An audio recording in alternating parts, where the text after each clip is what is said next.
वबरकातुहू। Dear students, मैं उम्मीद करता हूँ कि आप सब खैर आफियत से होंगे। अच्छा, इस ट्यूटोरियल में हम आपको बताते हैं कि आपने एग्जाम सॉफ्टवेयर कैसे यूज़ करना है और अपना पेपर कैसे अटेम्प्ट करना है। आपके पास जो एग्जामिनेशन स्लिप होगी उसके ऊपर आपकी स्टूडेंट आईडी और पासवर्ड मेंशन किए गए होंगे। स्टूडेंट आईडी तो सेम रहती है, पासवर्ड आपका एग्जाम का जो है ना वो डिफरेंट होगा, जो आपका एलएमएस का पासवर्ड है उससे। अच्छा, पासवर्ड जो एग्जाम का होता है वो सारे कैप्स के अंदर होते हैं, यानी कि बड़ी एबीसी के कैपिटल के अंदर होता है और उसके साथ कुछ डिजिट्स वगैरह दिए होते हैं। तो कीबोर्ड पे जब आप जाएं पेपर अटेम्प्ट करने के लिए तो कैप्स लॉक ऑन कर लीजिएगा ताकि आप पासवर्ड एक्यूरेट लिख सकें। दूसरा ये कि पेपर का जो टाइम होता है वो 50 मिनट होता है। आपने कोशिश करनी है कि एज सुन एज पॉसिबल आप अपने पेपर को लॉग इन कर लें। पहले आपने स्टूडेंट आईडी देनी होती है, फिर आपने अपना क्या करना होता है, पासवर्ड एंटर करना होता है। पासवर्ड एंटर करने के बाद आप लॉग इन पे क्लिक करते हैं, लॉगिन प्रोसेस आ जाता है। उसके बाद आपकी जितनी भी टर्म एंड कंडीशंस है वो यहाँ पर शो हो रही होती है कोर्स से रिलेटेड। आपने चेक करना होता है यहाँ पर I hear bye confirm that I have read above instruction carefully. इसके बाद आपने स्टार्ट करना होता है। टाइम देखें आपका 50 मिनट एंटी क्लॉकवाइज स्टार्ट हो चुका होता है। आपने स्टार्ट पेपर पे जाना होता है। स्टार्ट पेपर करने के बाद आपका जो पेपर है वो सामने आपके डिस्प्ले हो जाता है।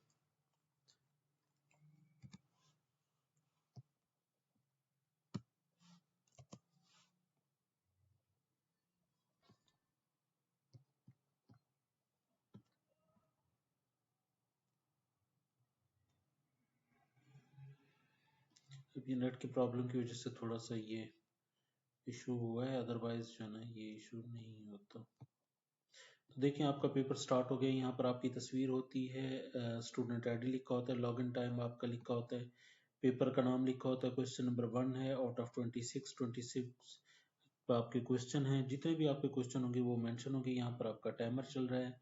ये उस क्वेश्चन नंबर 1 के जो मार्क्स हैं वो मेंशन किए गए हैं। ये आपकी समरी है कि आपने कितने पेपर अटेम्प्ट किए हैं, कितने क्वेश्चन अटेम्प्ट किए हैं, वो सारी चीज़ें। पहला सवाल है आपका, which of the following is not the advantage of computer, की कौन सी चीज़ कंप्यूटर का एडवांटेज नहीं है। इसमें से जो चीज़ आपको ठीक लगती है आपने जस्ट उसको क्या करना है, क्लिक करना है। कोई भी जवाब आप जो है ना उसको तहरीर करते हैं जो आपको ठीक लगता है। ये सेम है उसी तरह के क्विज हैं जैसे आप रूटीन में क्विज अटेम्प्ट करते हैं। आपने सेव करना होता है, सेव करने के बाद आपने नेक्स्ट पे क्लिक करना होता है और जो क्वेश्चन आप अटेम्प्ट करते जाएंगे वो यहाँ पर ग्रीन होता जाएगा। सेकंड है आपका, the device use to store data is called. अब ये क्या है जी, स्टोरेज डिवाइस। हम यहाँ टिक करते हैं, इसके बाद इसको हम सेव करते हैं। सेव करने के बाद हम क्या करते हैं, जब ये सेव हो जाएगा हमारा तो इसके बाद हम नेक्स्ट करेंगे। तो क्वेश्चन नंबर 3 पे हम जो है ना चले जाएंगे। अब ये देखें क्वेश्चन नंबर 3 है। क्वेश्चन 3 हम नहीं करते, हमें नहीं समझ आती कि क्या है, हम स्किप कर सकते हैं। यहाँ से क्लिक करें या नेक्स्ट लास्ट क्वेश्चन पे करें, फर्स्ट पे करें, कहीं पे भी क्लिक करके यहाँ पे या क्लिक करके हम नेक्स्ट में जा सकते हैं। तो देखें अभी हमारा क्या क्वेश्चन नंबर 20 है आउट ऑफ 26, 2 नंबर का क्वेश्चन है। इसमें सवाल पूछा गया what is the clock system. अब क्लॉक सिस्टम को हमने डिफाइन करना है। 2 नंबर का सवाल है तो इसका मतलब ये हमने 4-5, 3 से 4 या मैक्सिमम 5 लाइनों के अंदर इसका रिप्लाई देना है, ज्यादा का नहीं देना।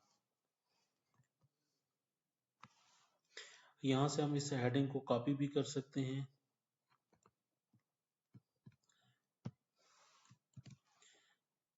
ठीक है, अब यहाँ से हम इस हेडिंग को कॉपी करते हैं और इसको हम चाहते हैं कि हम क्या करें, इसको बोल्ड करें।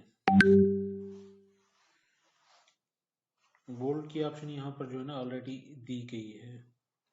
ये देखिए यहाँ पर बोल्ड की ऑप्शन दी गई है, इसको हम हाईलाइट करेंगे। हाईलाइट करने के बाद सेलेक्ट करेंगे, बोल्ड की ऑप्शन आ गई। ठीक है, इसके बाद हमने क्या करना है, कोई इसका जो है ना अलाइनमेंट चेंज करनी है तो अलाइनमेंट भी चेंज कर सकते हैं इसको। ठीक है, और इसके अंदर अगर कोई टेबल हमने बनानी हो तो ये देखें हम यहाँ पर टेबल भी इंसर्ट कर सकते हैं।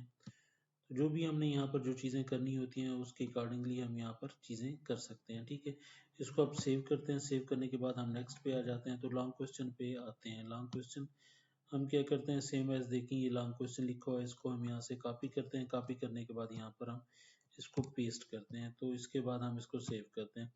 कोशिश कीजिएगा आपका जो रिमेनिंग टाइम है वो देखते रहें, और अगर आपका आखिरी टाइम यानी 2-3 मिनट रहते हैं और आप लॉन्ग क्वेश्चन कर रहे हैं तो आप लॉन्ग क्वेश्चन को जो आप क्या करें, उसको लिखें। लिखने के बाद उसको सेव करें। सेव करने के बाद दोबारा आप उसको जो है ना एंटर करें और वो करें। जैसे ही आपका पेपर कंप्लीट हो जाता है तो आप क्या करते हैं, इसको जो है ना फिनिश पेपर पे क्लिक करते हैं और पेपर अपना फिनिश कर सकते हैं।